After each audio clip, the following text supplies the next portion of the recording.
Good morning. We have been talking about soli Deo Gloria, how the Reformers longed for us to live to the glory of God alone. We've been giving a number of points regarding it, and I want to give you yet another one. We have several more to discuss. This one today, we could state this way: soli Deo Gloria is manifested, made known. It's declared by our creativity, our holiness, and our obedience. Let me give you a scriptural point about this, and then at least one, maybe two quotes from the Reformers themselves about it.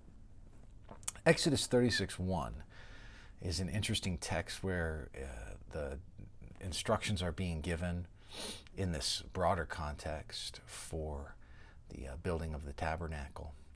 And we read, Bezalel and Aholiab, and every craftsman in whom the Lord has put skill and knowledge to know how to do any work in the construction of the sanctuary shall work in accordance with all that the Lord has commanded. Exodus 36:2, very next verse.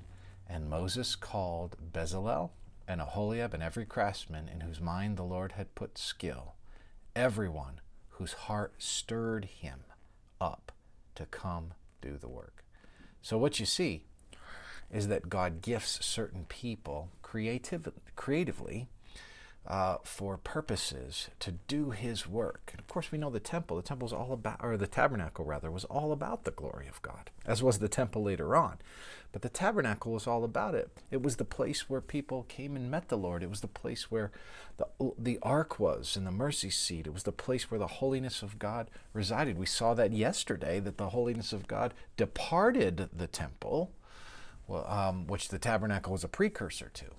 So what we find is that this thing that was being made by people God had stirred and God had gifted. He was using their creativity to bring him glory.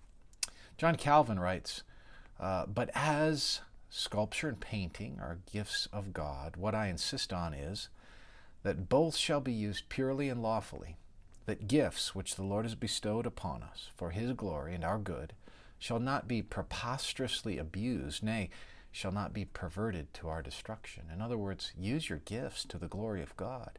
If you're given to painting, if you're given to drawing, if you're given to photography, if you're given to music, if you're given to the arts, if you're given to sports and athletics, if you're given to leading people, if you're given to pick your art form, then do it to the glory of God.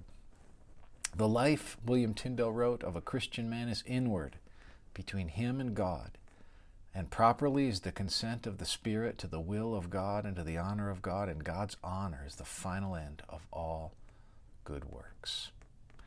Our obedience, our actions, the exercise of our giftings, all are to be done in holiness to the glory of God alone. So, whatever you do, as Scripture says, do it all to the glory of God.